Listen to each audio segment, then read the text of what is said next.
Ya. Assalamualaikum warahmatullahi wabarakatuh. Selamat siang, salam sejahtera buat kita semua, para anggota PABDI maupun tenaga kesehatan yang ada di Indonesia maupun orang-orang awam yang mungkin tertarik untuk acara webinar PABDI yang ketiga dalam rangka ikut serta dalam menangani masalah infeksi coronavirus di Indonesia. Siang ini kami dari PABDI akan menyelenggarakan webinar dengan judul COVID-19 pada populasi rentan, usia lanjut, dan imunokompromis.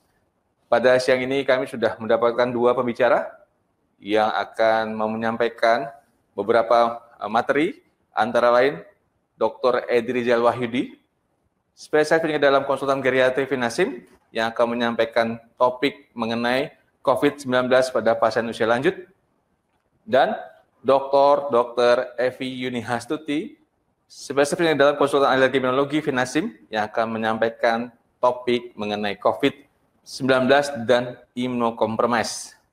Untuk menyingkat waktu, kami mengundang Dr. Edi Rizal Wahyudi untuk menyampaikan materinya. Pak Dr. Edi Rizal, kami persilakan. Terima kasih, Dr. Ika. Selamat siang para sejawat PABDI di seluruh Indonesia dan para tenaga kesehatan yang mengikuti webinar hari ini, siang kali ini. Saya akan menyampaikan tentang COVID-19 pada usia lanjut. Kalau kita lihat hari demi hari kita dalam waktu 1 bulan ini, kita sering sekali melihat data-data ini. Jadi kita kemarin-kemarin menghitung berapa meninggal, berapa yang sembuh, berapa yang bertambah berapa, siapa teman kita yang kena. Dan ini adalah hari-harinya kita, menghitung, dan menghitung. Nah, hari ini saya akan sedikit share terkait dengan COVID-19 pada usia lanjut. Kalau kita lihat COVID-19 pandemik ini pada usia lanjut, ada beberapa hal, dan pada saat sekali ini saya akan bicara terkait dengan risiko COVID-19 pada usia lanjut, khususnya pada pasien berusia lanjut atau disebut dengan geriatri. Tapi ada hal-hal lain yang sekarang ini mulai banyak ditulis bahwa kenapa COVID-19 menjadi sesuatu yang sangat menakutkan untuk usia lanjut. Kenapa COVID-19 ini sesuatu yang sangat bahaya. Dan kalau kita melihat seperti itu, bagaimana kita menyikapinya dan bisa menolong para usia lanjut tersebut. Melihat topik dan judul tadi, pengantar tadi, kayaknya kita nggak bisa, agak sulit untuk menolong pada usia lanjut. Tapi di Tribun Manado kemarin, hari Sabtu, itu tiba-tiba ada cerita bahwa ada lansia jadi golongan paling rentan, nenek 99 tahun, dinyatakan pulih dari virus corona. Ini menarik karena Rita Reynolds ini positif 19 dan dapat sembuh. Keluarganya diberitahu. Jadi tenaga kesehatan terlihat di sini bahwa keluarga diberitahu untuk bersiap untuk menghadapi hal yang terburuk. Jadi tenaga kesehatan tahu apa yang akan dihadapi pada pasien yang berusia lanjut ini, apalagi dengan 99 tahun. Tapi dengan kondisinya, staf di rumah sakit melakukan perawatan yang cukup optimal, baik. Walaupun pada kondisi-kondisi yang seperti ini, kemungkinan yang buruk pun bisa terjadi. Pada keluarga juga ternyata memang tidak terlampau berharap banyak bahwa ada harapan mau sembuh, tapi dengan umur 99 tahun dengan COVID-19, bagaimana ini? Tapi ternyata apa yang tidak disangka bahwa nenek Reynolds ini bisa kembali pulih dan bisa menang dari virus corona. Nah, tapi kalau kita lihat kasus ini, ternyata nenek Reynolds ini menarik ceritanya, karena di umur 21 tahun dia juga terhindar dari bom. Jadi 2 kali dia terhindar. Yang pertama terhindar dari bom, yang kedua terhindar juga dari virus corona, yang kita akan nanti lihat bahwa seberapa besar virus corona ini dibandingkan bom tadi. Jadi 2 kali Nenek Reynolds ini sudah bisa terselamatkan. Nah, berikutnya saya akan menyampaikan tentang risiko COVID pada usia lanjut, supaya kita sama-sama paham bahwa bagaimana kita melihat kasus COVID-19 ini pada usia lanjut. Data awal dari Cina, di mana wabah ini dimulai, menunjukkan kelompok usia lanjut adalah yang paling rentan terhadap efek buruk dari COVID ini. Karena dilihat bahwa, juga dilihat di Italia, kasus-kasusnya banyak sekali pada kelompok-kelompok ini. Selain kelompok-kelompok dengan komorbid, dengan masalah jantung, paru, dan masalah imunologi. China National Health Commission itu melaporkan bahwa 80% pasien COVID-19 yang meninggal itu berusia di atas 60 tahun. Dan ternyata dari yang 80% itu 75%-nya juga dengan masalah kardiovaskuler, diabetes, intinya adalah dengan komorbid. Dan data-data yang lainnya juga memperlihatkan bahwa ternyata kasus-kasus pada COVID ini didapatkan bahwa rentang umurnya itu luas sekali, antara 2 hingga 74 tahun, antara 22 hingga 92 tahun. Tapi pada saat kita bicara kegagalan atau kematian, itu di angka 60 tahunan lebih. Ini juga angka-angka yang bisa kita lihat sama-sama, bahwa melihatnya adalah, terlihat di sini, bahwa ini total tidak 100%. Jadi membacanya adalah, untuk orang-orang berusia lebih dari 80 tahun, dia punya angka kematian, kemungkinan terjadi kematian itu sekitar 14% dari semua kasus, dan dari kasus-kasus yang confirm itu 21%. Bagaimana kalau untuk di Italia? Sama, kisarannya antara 20-30% angka kematian untuk pasien-pasien yang berusia lanjut. Dan ternyata distribusi kasus COVID-19 di Italia juga berdasarkan kelompok usia lanjut terlihat bahwa kasus dengan umur 70 tahun ke atas, 51 sampai 70 tahun ke atas itu sekitar 30%. Total sekitar 50% adalah kasus-kasus pada orang berusia lanjut. Ini saya gambarkan, sengaja saya kaburkan. Ini adalah kasus di Rumah Sakit Cipto. Kita menerima kurang lebih sekitar 9 sampai 10 hari. Itu ternyata ada 11 pasien berusia lanjut lebih dari 60 tahun dari 41 pasien yang kita tangani. Jadi kurang lebih sekitar 26,8% pasien-pasien yang berusia lanjut yang menderita atau kita set sebagai PDP. Nah, bagaimana dengan kekhawatiran kita? Kenapa bahwa usia lanjut ini kalau berhadapan dengan COVID ini pasti kalah katanya. Nah, dari pengamatan di awal, itu memang dikatakan bahwa dari 10 ribuan kasus, ada hanya sekitar 100-an yang meninggal, kurang lebih sekitar 2%. Tapi ternyata setelah dilihat ada angka kematian pertama, 17 orang yang meninggal pertama, itu terlihat bahwa mediannya umurnya itu 75 tahun. Bisa dibayangkan 75 tahun sebagai mediannya, jadi 8 orang itu pasti berusia lanjut, 8 orang tua yang di 8 orang lagi yang di bawah 75 tahun ada yang berusia lanjut. Jadi kurang lebih sekitar mungkin sekitar 50 atau 60% adalah kasus-kasus berusia lanjut yang meninggal. Tapi kalau dilihat dari New England-nya, median untuk terjadinya kasus ini itu terjadi pada usia 59 tahun. Jadi rentang ke bawah dan rentang ke atasnya itu mengambil orang-orang berusia muda. Tapi pada saat kematian dia bergeser ke arah usia yang lebih lanjut. Beberapa hal yang mungkin perlu dicermati adalah kejadian-kejadian coronavirus sebelumnya, SARS ataupun MERS. Nah, kelihatan dalam wabah coronavirus seperti ini, misalnya di SARS itu punya tipikal yang hampir sama, yaitu pada SARS misalnya diketahui seluruh kasus yang terjadi kematiannya adalah 10%. Namun, tingkat kematian ini naik menjadi 50%, meloncat sampai 50% pada kasus-kasus yang lebih dari 50 tahun. Kemudian adalah 2 hal yang meningkatkan kerentanan kelompok usia lanjut ini terhadap virus corona. 2 hal. Pertama adalah penyakit lain yang memang sudah diderita, dan adanya immunosenescence atau penurunan dari imunitas pada orang tua karena usianya. Ini saya menggambarkan tentang tipikal orang-orang berusia lanjut di Indonesia.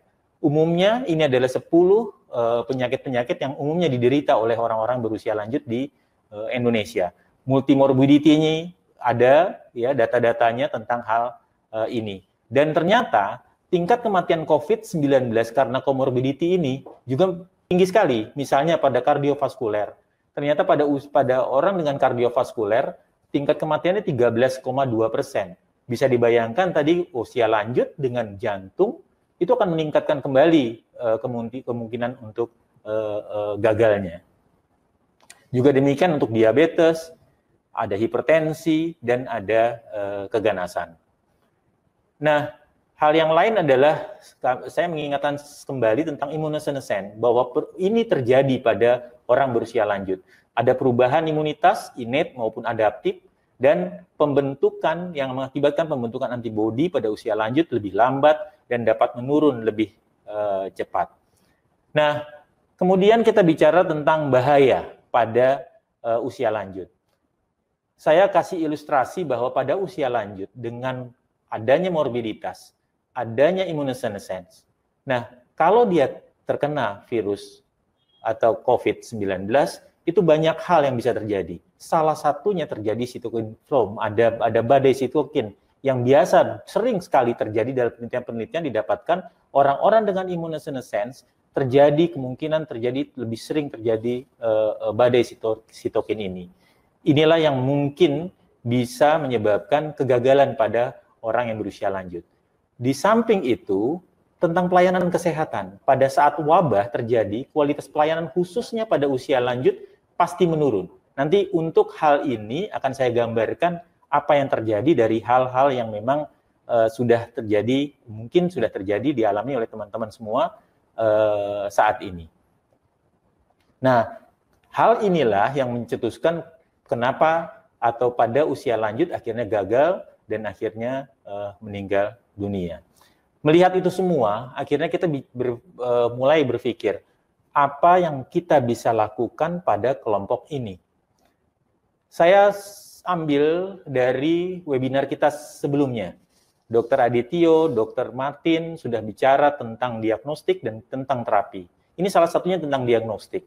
Walaupun memang sekarang ini ada buku baru, buku pedoman baru tentang PDP yang lalu Dr. Adityo bicara tentang adanya kontak erat resiko tinggi, resiko rendah.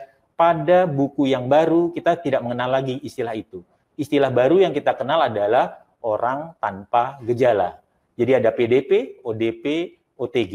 Tapi khusus untuk PDP dan ODP memang agak rancu di buku yang baru ini. Kita masih mengenal dengan kriteria PDP dan ODP pada buku yang sebelumnya lebih mudah, lebih jelas untuk membandingkan. Karena kalau dengar dari buku yang sekarang ini, antara PDP dan ODP agak rancu, sama, semua sama. Ini adalah buku-buku yang barunya. Antara buku biru dengan buku yang baru ini ada rentang waktu sekitar 1 atau 2 minggu muncul kembali buku yang baru.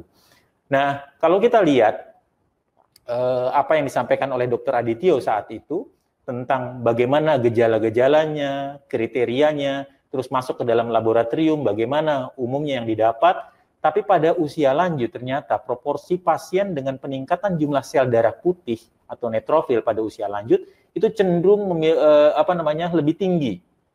Jadi apa yang kita inginkan dengan leukopenia pada usia lanjut jadi mungkin jadi normal atau sedikit naik leukositosis ringan. Lebih cenderung memiliki infeksi bakterial. Proporsi limfositnya pun sama seperti itu. Jadi ada faktor-faktor lain yang akhirnya menyebabkan limfosit itu tidak terlampau turun. Juga demikian CRP-nya, sehingga apa yang kita harapkan dari kriteria-kriteria yang ada, itu jadi memang agak sedikit rancu. Lebih sulit untuk diagnosis, sehingga kalau kita menegakkan bahwa ini PDP atau untuk menegakkan pastinya, konfirmasinya, ya kita gunakan pemeriksaan PCR. Ini sebagai contoh kasus, pasien geriatri dalam perawatan, jadi pasien ini sudah dirawat, sudah perbaikan, tapi tiba-tiba demam kembali. Menurut keluarga, kadang-kadang ada batuk, ya, tapi tidak ada sakit tenggorokan. Pada pemeriksaan lab, ada leukosit yang tampak lebih baik, cenderung turun, tapi masih leukositosis. Ada limfopenia sedikit, ya, tidak terlampau anjlok. Torak foto lebih baik dibandingkan pada saat pasien ini masuk. Jadi masih ada infiltrat. Pasien ini masuk didiagnosis dengan pneumonia. Pada saat itu, karena ada demam baru, kita berpikir bahwa ini PDP bukan. Nah, untuk menentukan yang seperti ini pada orang yang berusia lanjut, ini kita berpikir panjang, mengajak beberapa orang, akhirnya memutuskan, ya PDP ini. Akhirnya kita tegakkan pasien ini dengan PDP. Apa akibatnya dengan putusan ini? Banyak hal. Sistem pelayanan jadi berubah. Karena pasien dengan nebulizer dilakukan perawatan dengan APD yang lengkap. N95 digunakan, jamsit digunakan, ya, observasi semua dilakukan, dan diisolasi pasiennya. 2 hari dalam perawatan diisolasi, pasien mulai emosi, marah-marah, merasa tidak nyaman, banyak hal yang terjadi. Dan setelah 3 hari ternyata klinis perbaikan. Pasien ini hanya diobservasi, tapi demam perbaikan. Ya, sambil jalan laboratorium belum ada hasil, akhirnya kita memutuskan, ini kita pulangkan atau tidak. Jadi dalam 2 hari bebas demam, akhirnya kita putuskan, walaupun tidak ada data tentang swabnya, pasien ini dipulangkan dalam kondisi tidak demam lagi. Tapi memang belum ada hasil, sehingga perlu dilakukan isolasi lanjutan di rumah. Pasien pulang, beberapa hari kemudian, sampai saat ini pasien ini belum kontrol. Kurang lebih sekitar 2 atau 3 hari yang lalu pasien ini pulang. Jadi memang kalau lihat kondisinya seperti itu, pada diagnostik, kita ada problem untuk penegakan masalah tentang COVID ini. Yang berikutnya adalah ini kita sampaikan adalah tentang terapi yang juga sudah disampaikan oleh Dr. Martin kemarin pada webinar yang lalu. Ada terapi antivirus, ada kita bicara tentang klorokin, dan ada role bagaimana penggunaan vitamin C. Nah, kalau kita bicara terapi, saya nggak akan mengulas lagi kembali tentang antivirus ini, tapi ada rangkuman yang dibuat oleh perhimpunan dari ahli farmakologi, itu dinyatakan di situ. Grup tersebut melakukan kajian. Ternyata pada beberapa obat itu ada beberapa. Maksud saya menampilkan ini adalah pada saat kita berhadapan dengan orang berusia lanjut, kita harus mengetahui apa yang akan kita berikan dan efek apa yang bisa terjadi pada orang yang berusia lanjut ini. Jadi ada terjadi di sini dikatakan ada efek samping gangguan saluran cerna, peningkatan asam urat, peningkatan SGPT, dan yang lain-lain yang perlu kita antisipasi. Dan di sini dalam kajiannya dikatakan kalau terkait dengan Tamiflu, itu ternyata ada beberapa hal yang memang nanti bisa dilihat oleh teman-teman semua terkait dengan rekomendasi atau rangkuman yang dibuat oleh organisasi tersebut. Juga demikian tentang penggunaan kloroquine, ya. Jadi ada beberapa ulasan-ulasan yang dilakukan sehingga akhirnya kita bisa memberikan lebih nyaman untuk pasien-pasien kita dengan dasar yang kuat. Bagaimana cara terbaik untuk mengatasi sindrom badai sitokin yang biasa terjadi pada orang yang berusia lanjut? Nah, pada kondisi yang seperti ini kita dihadapkan pada masalah yang baru lagi. Kemarin pada saat webinar yang lalu bicara bahwa kortikosteroid mau diberikan atau tidak. Nah, ada beberapa hal yang bisa membuat kita memutuskan untuk pemberian kortikosteroid. Ya, jadi ada yang menyebutkan asal dosisnya kecil boleh. Apa intinya? Dalam memutuskan sesuatu kita perlu tim, perlu ada kerjasama, informasi dari yang lain terkait dengan memutuskan sesuatu. Jadi kita akan berhadapan dengan hal ini lagi. Nah, ini hal yang sebenarnya saya mau sampaikan yang utama pada saat penanganan pada orang yang berusia lanjut. Saya cuma menampilkan ada seorang wanita muda, ada seorang laki-laki tua. Pada saat kita bicara prioritas, mana yang diprioritaskan? Tergantung. Pasti orang bicaranya begitu. Tapi pada saat saya bilang, prioritas layanan rumah sakit. Ya, mungkin yang muda dulu. Tapi pada saat dia sama-sama mendapatkan COVID misalnya, dengan layanan rumah sakit, apalagi dalam bentuk wabah sekarang ini, banyak layanan-layanan yang terbatas. Akhirnya perlu prioritas. Dari dua pasien ini, mana yang mau didahulukan? Ya, pasti kalau kita bicara itu, pasti yang didahulukan yang muda. Dia masih punya kesempatan panjang katanya. Seolah-olah yang tua tidak punya kesempatan panjang. Tapi pada saat ini dengan COVID, dengan penyakit lain, bagaimana prioritasnya? Banyak yang masih memprioritaskan yang usia yang muda dibandingkan yang tua. Apalagi kalau yang tua dengan penyakit lain. Ditambah lagi dengan komorbid atau multimorbiditas. Pada kondisi yang seperti ini, pilihan pasti ke tempat yang muda. Dan yang tua pasti nggak mendapatkan pilihan atau menjadi prioritas. Dan kalau kita lihat seperti ini, akhirnya memang kesempatan untuk orang berusia lanjut untuk mendapatkan layanan pada saat yang seperti wabah sekarang ini, dengan fasilitas yang terbatas, populasi ini menjadi prioritas yang mungkin bukan prioritas yang pertama. Jadi memang sulit sekali pada kondisi dia mendiagnosa sulit, terapi juga harus kompleks, dan pada saat prioritas pun akhirnya tidak menjadi prioritas. Nah, melihat tadi, akhirnya memang saya cuma berpikir bahwa COVID ini bisa nggak kena pada orang tua. Jadi social and physical distancing ini jadi penting untuk orang tua. Cuman memang punya hal yang banyak lagi kalau kita bicara ini. Karena mengubah kebiasaan harian dalam beberapa waktu, bukan selamanya ya. Dan kurva, kalau kita lihat kurva wabah di Wuhan, itu kurang lebih sekitar 2 bulan. Kita menahan kebiasaan atau merubah kebiasaan harian itu dalam waktu 2 bulan untuk orang berusia lanjut. Pesan yang sama untuk semua orang, tapi penekanan atau terutama pada kelompok-kelompok yang rentan, salah satunya adalah orang yang berusia lanjut. Beda perlakuan dengan tujuan yang sama. Jadi masing-masing orang sangat individu kita.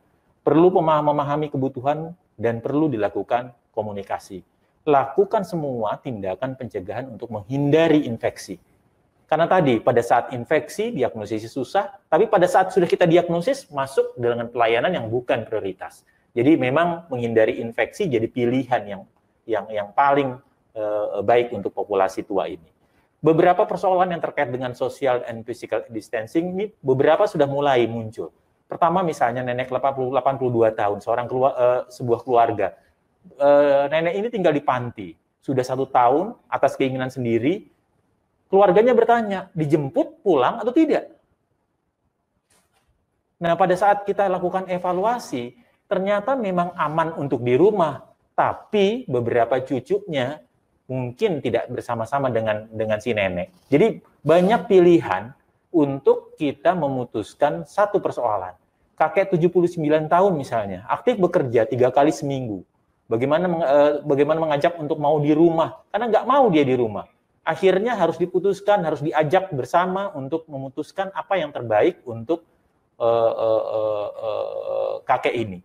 Nenek 99 tahun, ketergantungan sedang, berjalan dengan bantuan tongkat dan dibantu oleh satu caregiver.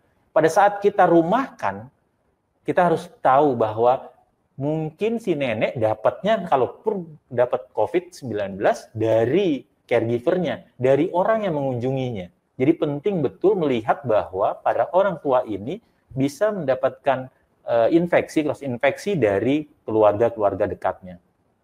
Dan beberapa pasien kronik yang terakhir ini kasusnya ini mulai ada di rumah sakit Cipto misalnya, banyak sudah beberapa pasien kronik yang berusia lanjut yang dia ingin di rumah.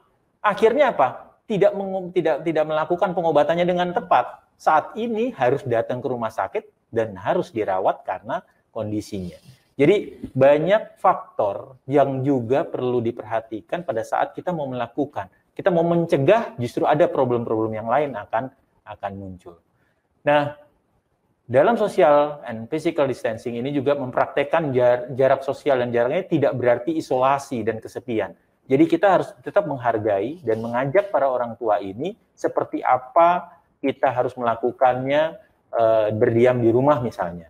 Dan nilai dengan baik semua perlakuan dan tidak berlebihan. Nah, kalau kita bicara social physical distancing ini, jadi banyak hal yang kita bisa baca terkait dengan masker dan segala macam, itu jadi menarik untuk dibaca.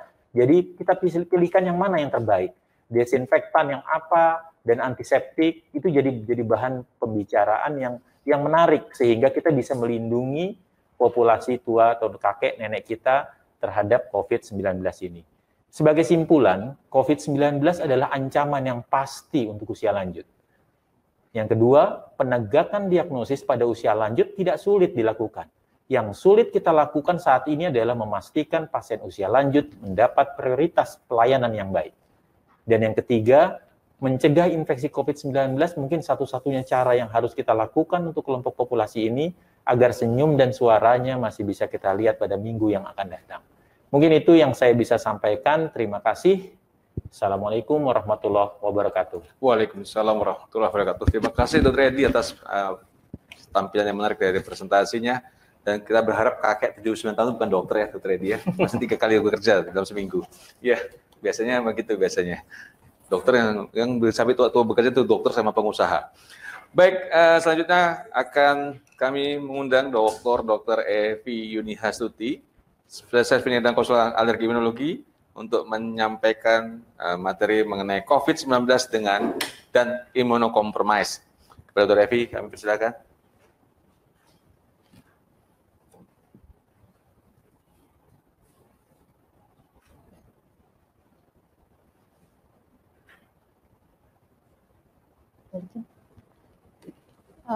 Terima kasih Dr. Ika. Assalamualaikum warahmatullahi wabarakatuh. Selamat siang para sejawat.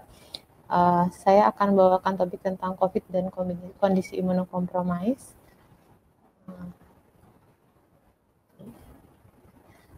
Sekarang imunokompromis adalah kondisi di mana sistem imun orang itu rendah. Dan sebelumnya saya akan mengingatkan kembali bagaimana penyebab imunodefisiensi pada orang dewasa. Yang pertama adalah infeksi, kita kenal. Malnutrisi, tadi Dr. Edi Rijal sudah menyebutkan tentang usia tua, surgery dan trauma setelah splenektomi, imunosupresif drug, dan ada penyakit genetik yang selama ini kurang dikenal pada orang dewasa, yaitu adalah penyakit yang disebut dengan imunodefisiensi primer atau PID, yang sebenarnya masih under diagnosis di Indonesia. Semua gangguan ini dapat menyebabkan kegangguan imunitas adaptif ataupun innate, dan tentu akan menyebabkan imunodefisiensi, dan kali ini yang akan kita bicarakan adalah impact-nya terhadap infeksi. Untuk imunosupresif drug, yang perlu diingat adalah contohnya adalah kortikosteroid. Berapa dosis kortikosteroid yang dianggap akan menurunkan imun? Penggunaan minimal 20 mg prednison per hari selama 14 hari atau lebih, itu akan menyebabkan satu kondisi yang menyebabkan imunodefisiensi. Tapi ini tidak berlaku untuk obat-obat aerosol, obat penggunaan selang sehari atau short course, dan obat-obat topikal kortikosteroid. Untuk mekanismenya, mohon maaf ini gambarnya minggir. Malnutrisi kalau dalam protein itu akan menyebabkan gangguan maturasi dan fungsi limfosit. Untuk kanker yang bermetastasis ke sumsum tulang, itu akan menyebabkan gangguan pembentukan leukosit. Kemoterapi dan radiasi akan menurunkan prekursor limfosit di sumsum tulang. Sementara pada kasus-kasus gangguan limpa yang dilakukan splenektomi, karena trauma dan penyakit lainnya, entah menyebabkan gangguan fagositosis. HIV kita mengenal akan menyebabkan depresi sel CD4. Infeksi TB itu juga akan menyebabkan ketiadaan respon imun ke banyak antigen. Beberapa infeksi lain seperti parasit dan malaria akan menurunkan fungsi sel T, kortikosteroid akan menurunkan fungsi limfosit, monosit, dan komplement. Untuk obat imunosupresi ini tergantung obat yang digunakan. Nah, mengapa kondisi imunokompromis menjadi perhatian khusus pada infeksi SARS-CoV-2 ini? Ternyata pada meta-analisis dari hampir 80.000 pasien dari 10 studi yang ada, itu sangat menonjol ada prevalensi hipertensi, kardiovaskuler, perokok, diabetes mellitus itu tinggi pada kasus-kasus yang dirawat di rumah sakit karena COVID ini. Ternyata mengapa itu terjadi? Selain karena masalah defisiensi atau imunokompromis, disebutkan adanya terjadi peningkatan plasminogen. Itu merupakan common risk factor untuk menyebabkan kelompok tersebut lebih rentan terhadap COVID. Dan itu kondisi-kondisi yang diketahui meningkatkan plasminogen, hipertensi, kardiovaskular disease, diabetes mellitus, dan kanker, itu adalah kelompok yang memang terjadi peningkatan plasminogen. Plasminogen ini secara khusus akan menyebabkan pemotongan di protein S, dia juga akan memotong di fibrin untuk menjadi D-dimer menjadi tinggi, juga mengganggu penyerapan untuk mempermudah pengikatan ACE2, sehingga COVID akan lebih mudah masuk. Nah, ya, kelompok-kelompok ini juga mengalami kondisi dan perawatan ICU yang lebih tinggi. Ini dari meta-analisis dari beberapa studi kita lihat orang dengan PPOK, orang itu mempunyai resiko 6 kali lebih besar mengalami COVID yang berat, masuk ICU resikonya 17 kali lebih besar, diabetes mellitus 3 kali, masuk ICU 2,7, kardiovaskuler juga demikian, dan juga dengan hipertensi. Nah, selain karena risikonya yang lebih tinggi, sebenarnya yang perlu diperhatikan kalau kita mendapatkan ke orang-orang dengan imunokompromis atau berbagai penyakit ini tentu adalah interaksi obat dengan terapi yang digunakan pada COVID.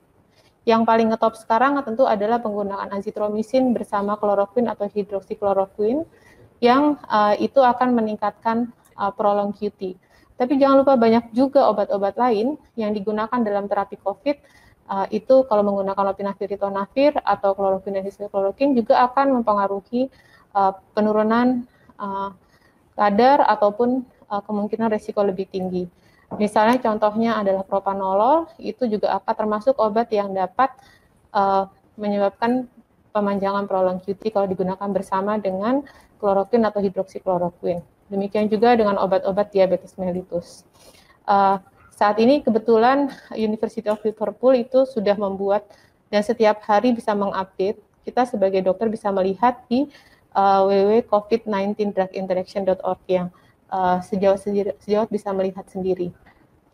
Kita juga akan berhadapan dengan berbagai kondisi imunokompromis lain, gagal ginjal kronik, keganasan, pasien autoimun dan pengguna imunosupresan, serta HIV. Tapi mungkin kali ini saya akan fokus kepada pasien pengguna imunosupresan dan HIV. Nah, seperti tadi yang dikatakan oleh Dr. Eliza, permasalahan pada pasien penyakit kronik dan imunokompromis di mana-mana sama. Pertama adalah kesulitan akses terapi, kesulitan untuk pergi ke rumah sakit, dan mendapatkan terapi rutin yang berakibat tentu adalah pengobatannya tidak teratur dan resiko perburukan kondisi. Saya juga diminta untuk membicarakan tentang yang disebut tadi berulang tentang badai sitokin atau cytokine storm yang juga saat ini sangat terkenal pada kasus COVID ini. Kenapa ini menjadi menarik? Karena penelitian awal itu menunjukkan bahwa pada kasus-kasus yang meninggal, kasus dengan ARDS yang mengalami komplikasi, sepsis, sebagainya, itu terjadi peningkatan berbagai sitokin. Ini contohnya peningkatan interleukin, interleukin C-reaktif protein, dan kita juga melihat bahwa terjadi reaksi inflamasi yang tinggi pada kasus-kasus ini. Nah, pada penelitian yang membandingkan antara orang yang mengalami severe dan moderate COVID, ternyata didapatkan memang terjadi peningkatan interleukin yang banyak, interleukin 2, interleukin 6, interleukin 10 juga TNF-alpha, dan kita tahu bahwa terjadi aktivasi monosit di darah yang kemudian akan masuk ke dalam paru, dan itu akan menyebabkan aktivasi makrofag di alveolar dan tentu akan menyebabkan ARDS pada kasus-kasus COVID ini. Karena itu sistem imun terlihat sangat berperan juga pada terjadinya COVID. Kita lihat setelah terjadinya replikasi SARS-CoV-2 kemudian akan ditangkap oleh antigen presenting cell melewat MHC kelas 1 dan terjadi reaksi humoral untuk membentuk dan seluler, dan kita akan menemukan banyak sekali produksi sitokin dalam jumlah besar dan juga kemokin, dan ini yang akan memicu terjadinya ARDS, kegagalan multi organ dan kematian. Selain itu memang juga bekerja secara humoral untuk membentuk antibodi. Ini kondisi yang kemudian disebut sebagai kadang badai sitokin storm, kadang disebut immune hyperactivation, atau kadang-kadang disebut juga sebagai cytokine release syndrome atau CRS. Kapan munculnya? Kalau kita melihat perjalanan penyakit dari COVID ini, ketika sudah asimptomatis dan sejak awal gejala awal, itu yang terjadi adalah replikasi virus berkaitan dengan ACE2 di organ. Kira-kira ketika sudah muncul respon pneumonia, itu terjadi peningkatan respon imun pejamu, itu kita bisa melihat mungkin CRP meningkat. Lalu kemudian 8-12 hari post onset itu bisa terjadi inflamasi sistemik yang tidak terkontrol atau disebut dengan badai sitokin yang tidak ditangani akan menyebabkan kematian pada pasien COVID. Karena itu, kalau untuk terapi coronavirus, kita mengenal selama ini memang belum ada semuanya untuk COVID-19. Kita lihat bahwa terapi-terapi pada virus corona ini tidak semua pilihannya adalah antivirus saja. Ini contohnya juga kadang-kadang digunakan adalah host-based treatment option. Contohnya di sini adalah penggunaan hidroksikloroquine, kemudian di sini juga penggunaan interferon dan ribavirin. Jadi diharapkan tidak hanya antivirus yang bekerja, tapi juga bagaimana meningkatkan respon dari imun sendiri. Nah, ini contohnya sering banyak pertanyaan, apakah pasien-pasien pengguna kloroquine atau hidroksikloroquine juga akan aman dari COVID? Kloroquine atau hidroksikloroquine itu adalah obat malaria, selama ini digunakan sebagai pengobatan penyakit autoimun seperti lupus erythematosus sistemik, sindrom Sjögren, dan lainnya. Obat ini menjadi menarik karena juga mempunyai efek antiinflamasi dan aktivitas in vitro terhadap SARS-CoV-2. Namun hidroksikloroquine dianggap lebih poten dan efek samping minimal dibandingkan dengan kloroquine. Saat ini ATS menyatakan sebenarnya tidak ada rekomendasinya kalau orang COVID tanpa gejala, tapi begitu timbul pneumonia itu dianjurkan on a case by case basis. WHO sampai saat ini tetap belum bisa memberikan kesimpulan apa yang terbaik, karena itu saat ini di berbagai negara, termasuk Indonesia, sebentar lagi akan menjalankan solidarity trial, mencoba membandingkan kloroquine dengan 3 arm lainnya. Nah, bagaimana pertanyaan pada orang yang selama ini menggunakan kloroquine untuk terapi dia sendiri? Ada satu laporan di Italia yang 5 orang yang biasa menggunakan hidroksikloroquine kronik, dia juga tetap terkena COVID, tapi tidak ada yang mengalami COVID-19 yang berat. Mungkin karena inflamasinya lebih terkontrol.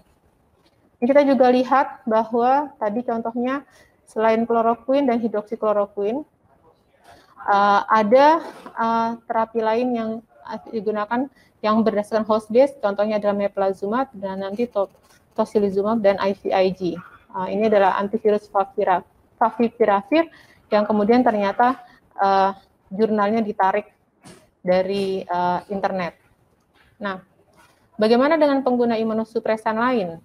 Kita tahu tacrolimus ini mungkin contohnya adalah orang-orang yang transplant itu dan pasien autoimun lainnya, itu tacrolimus dan mycophenolic acid itu akan menghambat interleukin 17, cyclosporin dan tacrolimus juga akan menurunkan produksi interleukin 2 yang mengganggu maturasi sel T, dan tentu responnya akan terganggu.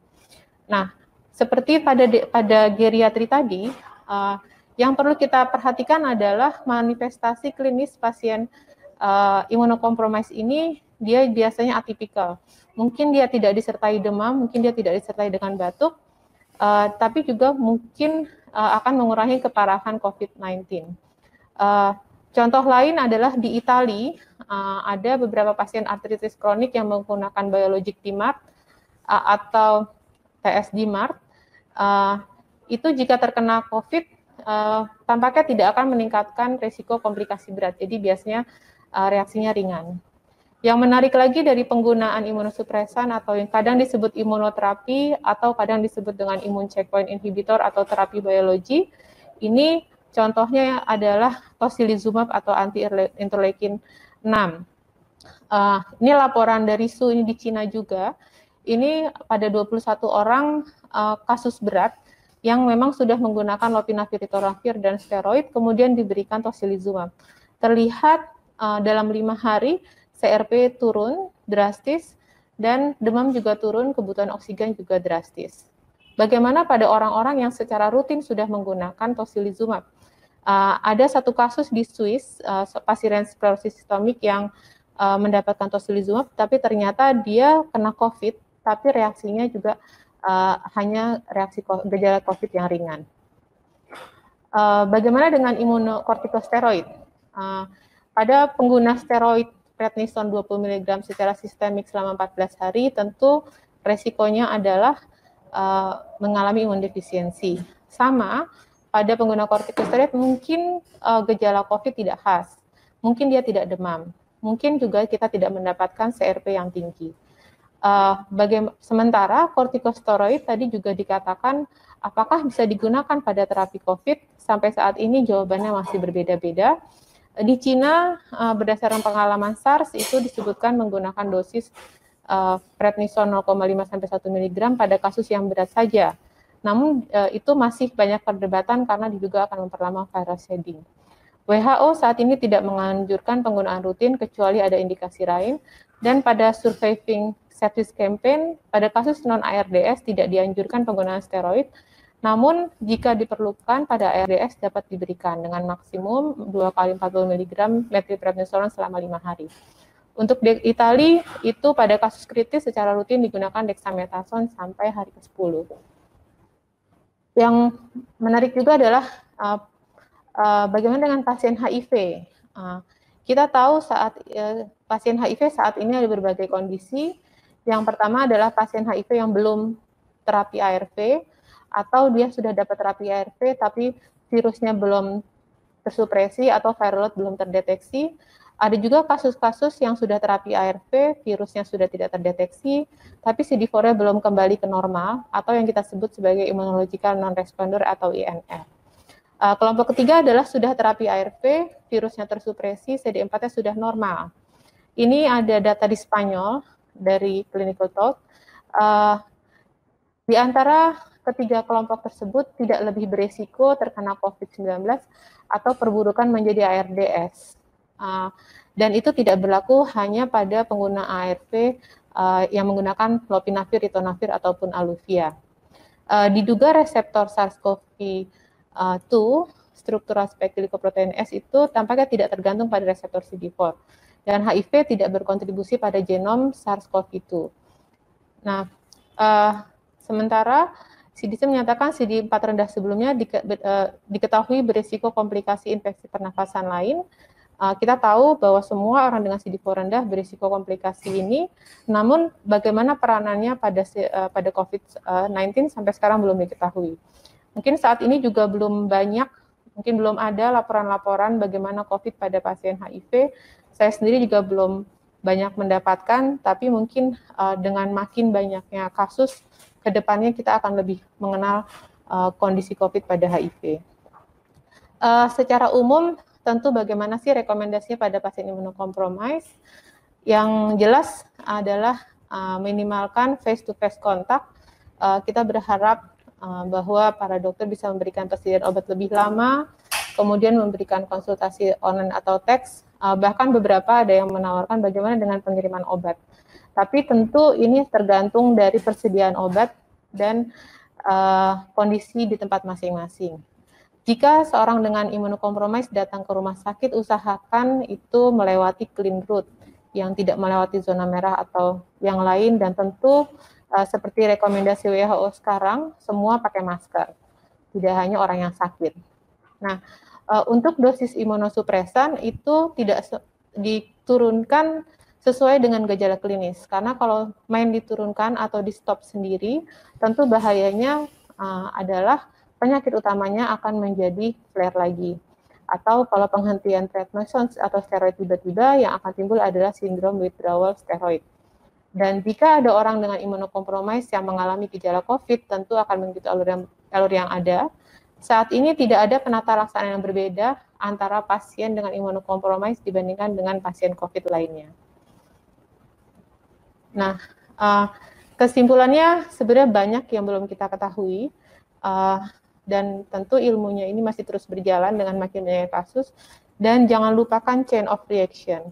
Selain susceptible host yang kita bicarakan, tentu bagaimana berapa banyak kuman yang masuk, bagaimana reservoir, bagaimana tempat keluarnya, dan transmisi akan mempengaruhi kemungkinan COVID pada pasien-pasien dengan imunokompromis ataupun pada orang yang tidak mengalami imunokompromis sekalipun. Karena itu kita juga bisa menemukan saat ini banyak juga orang yang sebenarnya sehat-sehat aja juga bisa mengalami infeksi COVID-19 tersebut.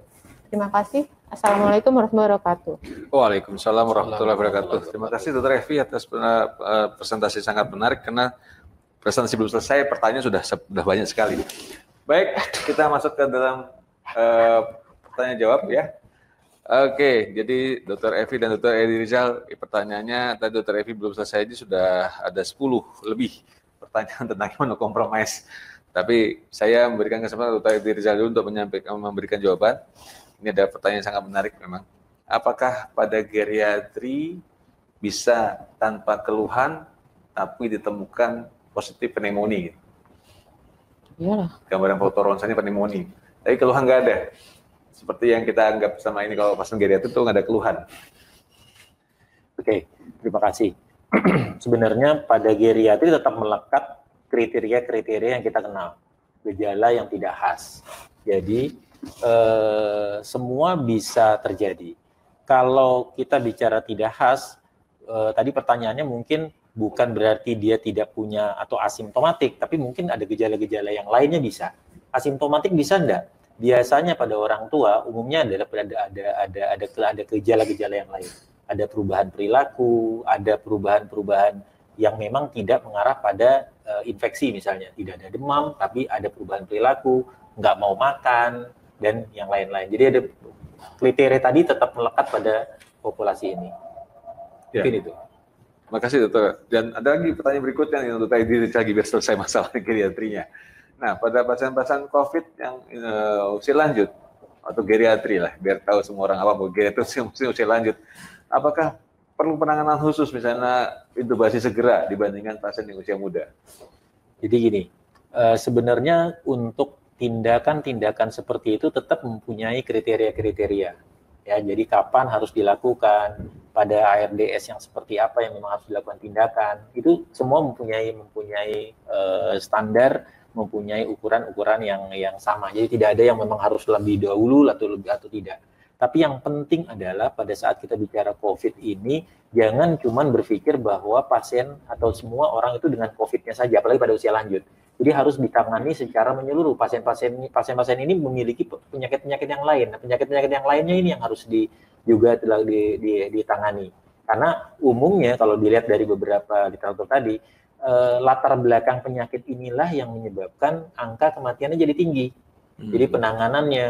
Nah, memang problemnya, misalnya kita punya pengalaman di Jakarta misalnya, pada saat kita mau melakukan tindakan dengan grup yang multidisiplin, ada orang banyak yang hadir, itu dia agak sulit karena terkait dengan APD yang harus digunakan dan yang lain-lain. Sehingga banyak hal yang memang harus dilakukan modifikasi pada kondisi-kondisi tertentu. Intinya adalah perlakuannya sama, tapi tadi perlu disadari bahwa pada orang tua banyak problem-problem lain yang juga harus diselesaikan. Jadi tidak semudah itu kita langsung mau putuskan early atau late ya. Iya. Baik, nah, ini sekarang pertanyaan buat Dr. Evi yang sangat banyak sekali. Ya. Nih, tadi pertanyaan mungkin sudah dijawab dengan slide tadi. Kapankah cytokine storm itu bisa terjadi pada pasien COVID-19? Ya tadi kira-kira 8 sampai 12 hari sejak onset gejala. 8 sampai 12 hari setelah onset gitu ya. Dan apakah bisa terjadi pada usia lanjut juga kayak geriatri ini? apa gambaran yang berbeda dengan usia muda katanya. Pertanyaannya demikian. Secara umum kalau dari laporan-laporan justru orang yang reaksi imunnya rendah mungkin malah nggak terlalu ya. Tapi mungkin komplikasi lainnya pada geriatri yang lebih tinggi. Jadi ada keterangan bahwa orang yang daya tahan tubuhnya nggak sehebat orang yang kayak sehat itu, maka atau daya imunnya rendah justru malah kadang-kadang lebih, jadi mirip kayak demam berdarah ini. Baiklah, dan Dr. Evi ini ada pertanyaan lagi, apakah ada manfaatnya terapi misalnya mengejar, menghambat interleukin 6 tadi, salah satu dari sitokin stormnya, seperti contohnya katanya Actema atau tocilizumab ya. Iya, saat ini banyak sekali terapi imunoterapi biologic agent yang dicoba untuk berusaha mengatasi badai sitokin ini, yang sudah keluar studinya tadi baru tocilizumab atau Actemra diberikan 1 kali ya. Terus kemudian memang tapi kasusnya masih digunakan pada kasus COVID yang berat dan itu baru 21. Baru kasusnya sangat sedikit gitu. Jadi untuk menyimpulkan bahwa dia adalah biologic agent yang paling baik sampai sekarang sebenarnya belum tahu, tapi bisa dipertimbangkan pada kasus-kasus yang memang berat. Banyak sekali sebenarnya anti-interleukin 6 lainnya, sarilumab dan lainnya, tapi kayaknya di Indonesia yang tersedia baru tocilizumab ini. Terus Dr. Evi tadi kan sebutkan bahwa ada beberapa pasien-pasien yang sudah mendapatkan obat-obat untuk antiinflamasi itu bisa perbaikan. Nah sekarang kalau yang mau menggunakan imunosupresan kayak methotrexate apa segala macam, itu pertanyaan apakah juga ada penelitiannya atau hasil case studinya? Secara umum kalau untuk pengguna imunosupresan lebih berisiko, tapi pasien transplant itu ya. Ya, tapi sampai sekarang juga kan beberapa imunosupresan itu juga sedang dicoba apakah dia juga punya efek antivirus seperti tocilizumab atau seperti hidroksikloroquine. Tacrolimus, siklosporin juga sebenarnya sedang ada trialnya. Jadi untuk saat ini terlalu dini untuk menyimpulkan apakah memang obat-obat ini ada gunanya, bisa mencegah atau sebaliknya. Kita belum tahu, Dr. Ika. Baik. Nah, ada pertanyaan juga mengenai vaksin BCG dan penggunaan hidrokloroquine yang lama, apakah sudah ada penelitiannya untuk yang vaksin BCG, bagaimana Dr. Evi? Iya, vaksin BCG ini ya isu yang baru ya. Katanya orang-orang yang di daerah yang banyak vaksin BCG jadinya lebih kecil, tapi kita juga mungkin saya belum bisa jawab persis karena nggak tahu bagaimana cakupan di tempat-tempat masing-masing. Cina kan juga sebenarnya negara yang kasus TB-nya lebih banyak daripada Indonesia. Demikian juga dengan India, saat ini belum bisa disimpulkan bahwa itu memang salah satu efek protektif terhadap COVID-nya. Tapi yang dimaksud yang sedang dicoba mungkin bukan vaksin BCG seperti yang kita gunakan, tapi vaksin BCG yang digunakan untuk pencegahan TB. Memang belum masuk Indonesia trialnya untuk vaksin BCG yang itu.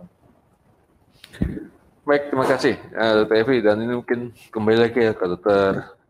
Edi Rizal. Pertanyaan saking banyak saya harus bagi-bagi dulu nih. Saya harus melihat saking banyak. Ya, baik. Jadi ada pertanyaan apakah ada perbedaan? Apakah penting imunomodulator digunakan pada pasien COVID-19 ini untuk geriatri atau non-geriatri? Dr. Evi atau Dr. Edi Rizal, silakan. Imunomodulator. Imunomodulator tuh istilah yang luas ya kadang-kadang. Betul, makanya saya pertanyaannya nggak sampai detail dia ke arah mana, tapi hanya bilang imunomodulator saja. Ya, hidroksikloroquine termasuk imunomodulator. Gitu. Kita tahu walaupun belum ada studinya yang dilakukan, di India bahkan hidroksikloroquine dipakai untuk pencegahan pada petugas kesehatan. Tapi memang belum cukup evidence-nya. Terus kemudian kalau yang dimaksud imunomodulator yang lain, mungkin studinya sebenarnya pada COVID belum ada. Jadi contohnya kalau untuk yang sering disebut-sebut sekarang adalah ekinase, ekstrak beri atau zinc memang kelihatannya yang studinya baru untuk mencegah terjadian infeksi flu gitu ya, tapi tidak cukup kuat gitu ya untuk bisa digunakan secara luas. Baik. Bahkan di Cochrane juga sudah disebutkan. Di Cochrane ya? Yang geriatri? Cukup sama itu. Sama itu yang ya. terjadi. Nah, sekalian untuk pertanyaan-pertanyaan mengenai PDP, apakah perlu dirawat atau di segala macam, nanti kita akan tampung dulu. Nanti kita akan sampaikan kepada yang lebih berkompeten untuk menjawabnya ya. Termasuk prolong COVID itu apakah ada? Nanti kita akan sampaikan kepada tim kita yang ahli. Baik. Prolong COVID maksudnya reinfeksi kali ya? Dibilang kalau lebih dari 21 hari, apakah ada nih? Silakan Dr. Evi. Kalau kita lihat di mana sih baliknya? Sorry. Di start slide.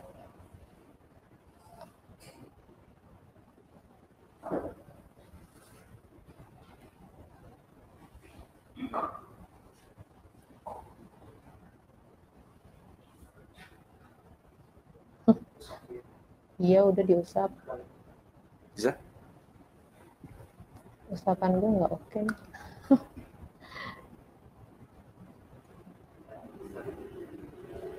Ya, bisa. Bisa tolong lihat di slide 11 ya. 11. Ini 2, 3, 7, 8, 9, 10. Ya, ini dia. Satu lagi. Satu lagi. Iya. Ya. Itu kita juga bisa melihat nih, ternyata memang ada juga beberapa kasus yang bisa memanjang ya. Antara simptom sampai meninggal itu beberapa sampai 32 hari, bahkan 40 hari. Tapi kalau soal reinfeksi, itu semua orang mungkin bertanya apakah ketika seorang, boleh dilihat dua slide sesudahnya, apakah ketika seseorang sudah timbul antibodi, apakah antibodinya itu protektif untuk menjadi dia menjadi kebal terhadap infeksi COVID berikutnya. Sampai sekarang ini sebenarnya belum diketahui apakah antibodi yang muncul itu bisa mencegah orang itu tidak terkena COVID lagi. Kelihatannya sih sampai sekarang juga mulai muncul kasus-kasus reinfeksi. Jadi kita belum tahu persis. Baik. Tapi reinfeksi itu mungkin. Ya, baik. Dan ada pertanyaan menarik ini. Kalau melihat COVID-19 ini kok mirip dengan HIV katanya. Apakah memang menyerang sama-sama T helper? Pertanyaan demikian. Enggak sih. Ya dia membutuhkan T helper untuk bisa menghasilkan reaksi melawan virusnya. Sebenarnya sama prosesnya sama infeksi virus lainnya. Dr. Edi, ini ada apakah pertanyaannya nih? Apakah dalam penanganan pasien geriatri dengan COVID perlu screening yang berbeda dengan orang dewasa lainnya? Iya. Kalau ditanya seperti itu, screeningnya sih sebenarnya sama. Screening untuk menentukan dia PDP atau tidak, itu sebenarnya sekarang ini mudah. Dia ada keluhan, ada gejala, demam atau riwayat demam, ada keluhan ISPA, itu sesuatu yang standar yang perlu ditanyakan. Memang pada kondisi dia tidak ada keluhan, dia masuk pada kelompok yang lain. Sekarang ini OTG misalnya pada kelompok yang situ, atau pada kelompok yang memang kontak dengan risiko apa, misalnya itu. Jadi kalau kriteria masih dimasukkan ke dalam kriteria itu. Kita tinggal memasukkan semuanya dengan hal yang sama. Jadi screening nggak ada beda jauh yang dewasa. Termasuk apakah orang tua atau dewasa muda perlu juga divaksin sekarang? Vaksin untuk influenza dan pneumonia katanya pertanyaan. Oh iya, jadi kalau beberapa direkomendasikan sebenarnya, kalau memang sudah rutin dilakukan, memang jadwalnya dilakukan vaksinasi, lakukan vaksinasi. Tapi kalau memang ini bukan jadwalnya, misalnya jadwalnya masih ada beberapa bulan ke depan, ya jangan dilakukan saat ini. Ya, jadi memang lakukan kalau memang jadwalnya memang waktunya untuk vaksinasi. Yang belum pernah pun ada manfaatnya juga ya untuk melakukan vaksinasi influenza dan pneumonia. Yang jelas target dari vaksinasi kalau kita bicara influenza berbeda dengan COVID dari 19 ini. Ya, betul. Ya, bahwa dia akan efektif, lebih baik atau tidak, tetap sekat ini. Karena jenis vaksinnya yang isinya virus yang berbeda. Tujuannya berbeda soalnya. Ya. Dr. Evi ada tambahan? mungkin tadi perhatian pada pasien imunokompromis, misalnya contohnya HIV. Salah satu gejala yang kita perhatikan pada pasien COVID adalah limfopeni atau leukopeni ya. Kalau kita tentu harus lihat dia memang awalnya leukopeni atau tidak. Karena kalau kita hanya melihat satu kali, tidak membandingkan dengan data sebelumnya, mungkin semua akan dianggap leukopeni atau limfopeni. Jadi dia dilihat dulu apakah dia memang betul-betul menurun dibandingkan dengan parameter dia sebelumnya. Jadi dilihat parameter lengkapnya. Iya. Untuk pertanyaan AIDS dan segala macam saya tunda dulu ya untuk ini karena mungkin kita bahas mau dibahas juga AIDS tadi Dr. Evi mau soal AIDS tadi sedikit. Iya, kalau nggak salah sih sampai sekarang masih belum cukup bukti, masih banyak kontroversi, tapi kan American College Cardiology tetap merekomendasikan penggunaan pada yang memang sudah menggunakan ACE, jadi inhibitor atau ARB. ASC maupun ASCC, AFC juga sama-sama tidak ada yang menyuruh untuk memberhentikan. Memang beberapa orang melakukan hal itu soal lain, nanti kita coba pastikan bahwa semua tidak ada bukti yang pasti ya. Dr. Evi, mengenai terapi serum convalescence 2, perlukah diperlukan sekarang? Saya lihat sekarang udah ada tim serum convalescent di tingkat nasional. Ya, hari ini sudah lihat ada menyebar ini sih sebenarnya serum convalescent itu berusaha memberikan imun karena memang kita belum punya vaksinnya. Tapi diambil dari darah orang-orang yang memang sudah terbukti recovery, sembuh dari COVID-19. Beberapa studi menunjukkan, ada 1-2 studi yang menunjukkan bisa dicoba, dan kita tahu di Amerika juga sudah dipakai, cuman mungkin pertanyaan di Indonesia saat ini di mana mencari kasus yang sudah recover, lalu kemudian beberapa tempat saya lihat PMI atau dari RSPAD dan Bio Farma juga sedang menyiapkan protokolnya bagaimana untuk pemberian serum konvalesen. Ini merupakan satu alternatif terutama pada kasus-kasus yang berat. Terima kasih, Dr. Evi. Terus mengenai COVID dengan pasien lupus, adakah bahayanya? Iya, tadi sama sebenarnya prinsipnya dia pakai imunosupresan apa, dan bagaimana kondisi terakhir aktivitas penyakitnya, penyakit lupusnya misalnya. Kalau dia menggunakan hidroksikloroquine atau kloroquine itu silahkan dilanjutkan. Kalau dia menggunakan steroid tentu tidak boleh menghentikan tiba-tiba, tentu harus dilihat bagaimana kondisinya. Kalau memang sudah waktunya bisa diturunkan, itu bisa diturunkan, tapi tentu harus berkonsultasi dengan dokter yang merawat, karena setiap orang tentu kasusnya berbeda. Seperti lihat Dr. Ika, hampir semua laporan-laporan atau kesimpulan rekomendasi dalam penanganan COVID ini karena masih macam-macam, itu adalah case by case, gitu. Disesuaikan dengan kondisi masing-masing. Mas, dilihat semuanya satu persatu dulu ya, termasuk mungkin ada imunomodulator tadi ya. Iya. Mengenai tadi ada pertanyaan satu lagi adalah adakah echinacea segala macam untuk kontraindikasi pada pasien COVID? Ya, studinya baru pada orang ini ya, bukan pada COVID, tapi pada virus, tapi memang belum kesimpulannya belum cukup kuat gitu ya untuk merekomendasikannya. Dan terakhir mungkin ada pertanyaan terakhir, dia juga mirip kayak HIV jadinya. Apakah memang COVID tergantung dengan viral load-nya, Dr. Evi? Oh, viral load-nya. Saya rasa kalau teorinya adalah pada sitokin, ini mungkin kalau di HIV kita bisa menganalogikan seperti immune reconstitution inflammatory syndrome. Ini kan kalau misalnya antigennya banyak, ya kumannya banyak, itu ketika terjadi reaksi ini akan lebih hebat. Sama kayak misalnya iris TB, ketika kita mengobati pasien HIV, kekebalan tubuhnya rendah, terus kemudian kuman TB-nya masih banyak, berarti akan beresiko mengalami reaksi inflamasi yang berlebihan. Demikian juga dengan COVID. Jadi peningkatan TNF-alpha, interleukin ini semua tergantung dari selain respon tubuh orangnya juga berapa banyak kuman yang ada di situ. Jadi tentu pasti penting, tapi sampai saat ini mungkin kita belum banyak yang punya pemeriksaan PCR yang sampai bisa tahu berapa jumlah viral load COVID-19 ini. Baik, mungkin karena waktu sudah lewat dari jam 3,